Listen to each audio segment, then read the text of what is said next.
What's going on, everybody? Welcome to another video on the Gordon Zola channel. Thank you for joining me today. Today I am at a place that I was yesterday, and I did some filming out here. It's a really neat place. It's called James Park. It's right over here in Springfield, just off 19th Avenue. And my mic was cutting out for some reason. It was just conking in and out. It was going in, it just would make all these weird noises and everything like that. And so it kind of screwed up a lot of the video. I was able to speak to a guy here for a little bit and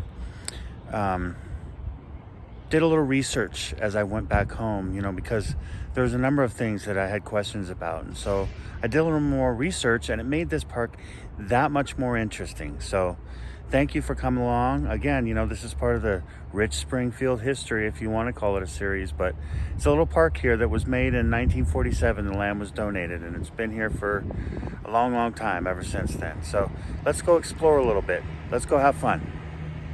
All right, so this is a little parking lot. I just heard that truck over there using the Jake brake to slow down for a stop sign. Or maybe he's saving gas or something. I don't know. I thought you weren't supposed to use it within city limits, but anyway, here's a little parking lot. And I came in on that road, and you can see there's the people transiting the road and everything, but here is the park. It just has all these old growth trees in it. Used to be, the research that I did is in 2018 and 2019, possibly even 2017, this field, the ball field that is right here, we're going to explore that in just a second, was occupied by a ladies softball team that was the Beacons. They were, was it Northwest Christian University? And now they are Bushnell. So it's the Bushnell Beacons, but you can see it still gets some water, and there's a basketball court over there, single hoop, and there's a play structure, and it just kind of tucked neatly back in here. Like I said, it's been here since 1947. But it's a nice place. It doesn't seem to get a whole lot of people. The fellow that I was speaking to yesterday came out here with his dog. Said it used to get,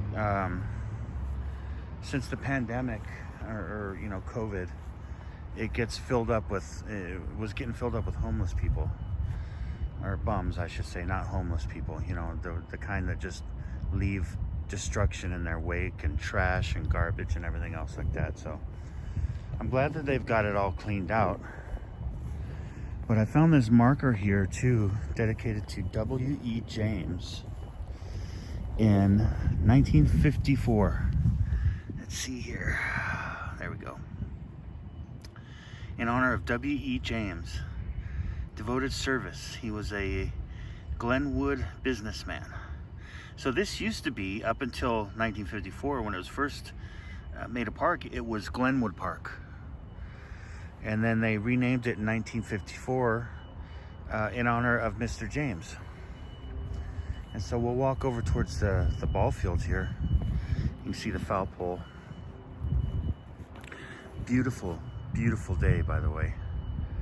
I mean, just amazing. With all these trees and everything, what a magnificent park. If you bring your dog out here, please pick up your poop. It's too nice a place. So, this was the mystery yesterday. And that's where I found out. The sun is kind of in my eyes. So, okay, here we go. So this scoreboard, I mean, it's got some moss on it and such, but you can tell that it's been used. It's got LED lights. You can see it. And you can see that the home team was the Beacons. Like I said, the Bushnell Beacons. And they used this field for their college softball games. And they've since had one built over off 21st Street in right next to an elementary school. I can't remember the name of the elementary school, but that's their new field. It just seems odd to me. I guess odd is not a good word.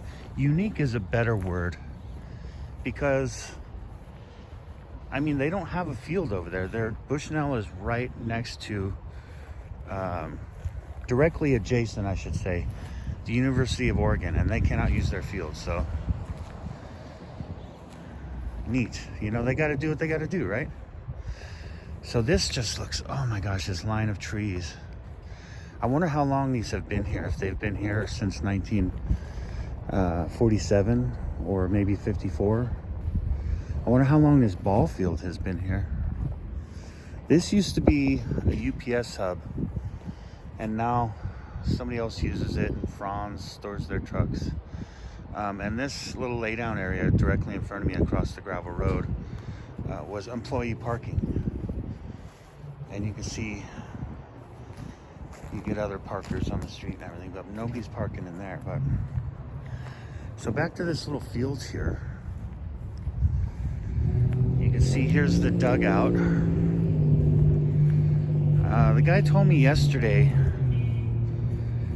that this was covered, and the photos, you know, I did a little research online, and the photos prove that this was covered.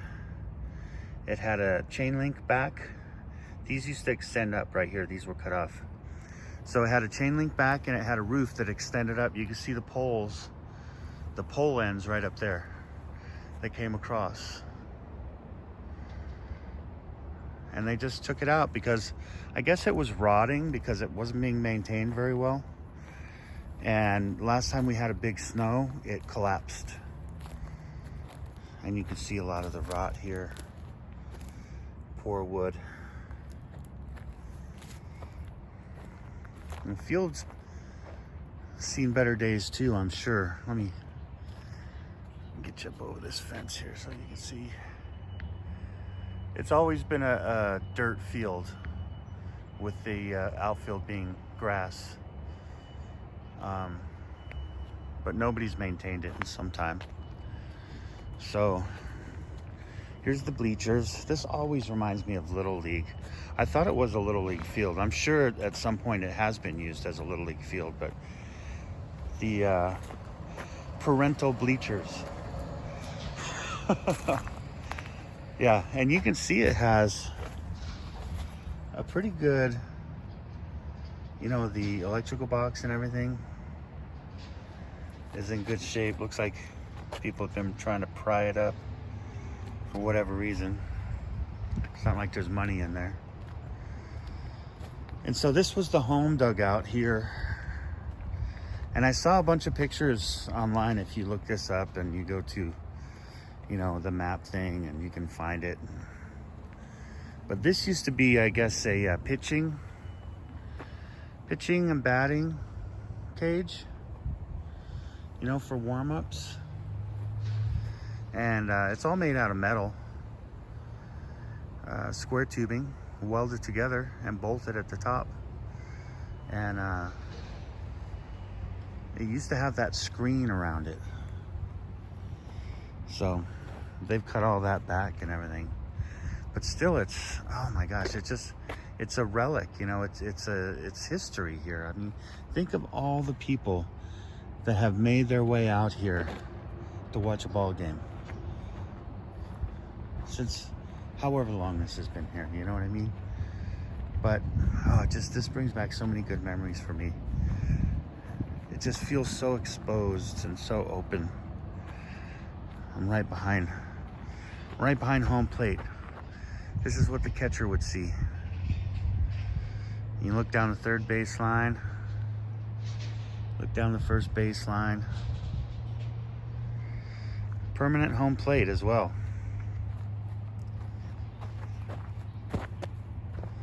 Yeah, it's fully mounted in there. And then the pitcher's mound. You can see all this scrub weed that's just growing out here, and it's kind of like you can see that sandy, loamy, I guess you would call it. I don't know. It's smaller than pea gravel, but it's bigger than sand. And so, yeah. Here's the pitcher's mound.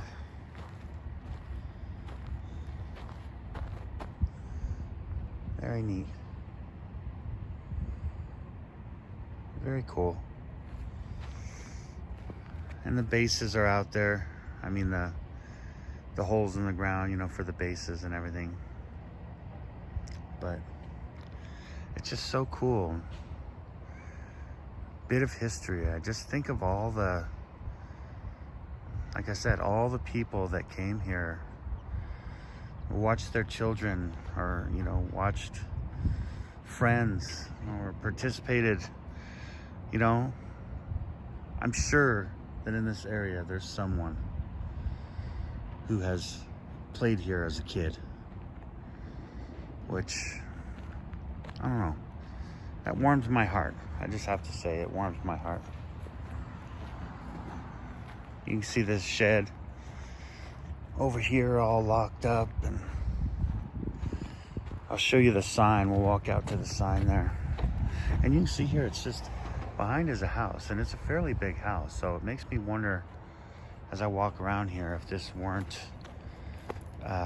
some kind of farming property at one time. You know, this area has changed so much. So when I find stuff like this, that's why I'm so fascinated, and you know, ooh, ah, yeah, just, it's history. It's, you know, once they scrub it away, people tend to forget. So there's one spot here. This guy came out, and after a while I was starting to think that he was checking on me more than anything. Let's see here. Here's the sign. There we go. James Park, 1947. Carved into a piece of granite.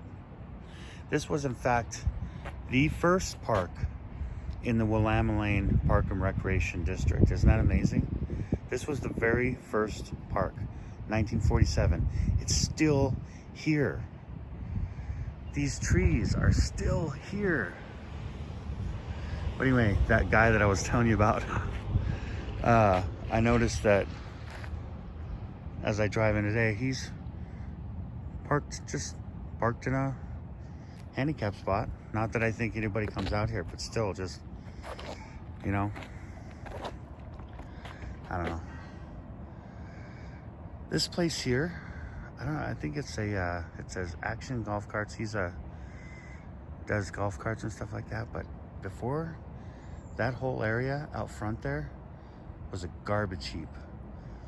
That little, you see I'm looking at a door and there's a hose hanging to the left of it. That whole driveway was just filled with garbage. And it looks like there's a little garbage next to it on the right too. But anyway, that was just, all this yard and everything was just filled. I did, you know, dragged a little guy with the Google, and you can see the guy standing out here, and he didn't look like he was in very good shape. I think he was living in that one small area, but oh my gosh. I always love a good view right down the pipe, you know? I'm kind of walking down that road right now, but really, really cool. Nice little baseball park. Home of the Beacons, ex-home of the Beacons. Love it. All right, everybody. Thank you for joining me today, coming out here and sharing this little bit of interesting Springfield history. It's called James Park. It's just off 19th and Franklin. I invite you to come out here and see this is real living history. I mean, there's nothing to see here. You know, there's no amusements. There's no, you know, besides the baseball field, but it's fantastic. And we got to remember our history. If we forget our history, we're just... Dang.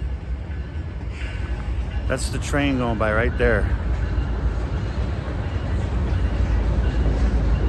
Yeah.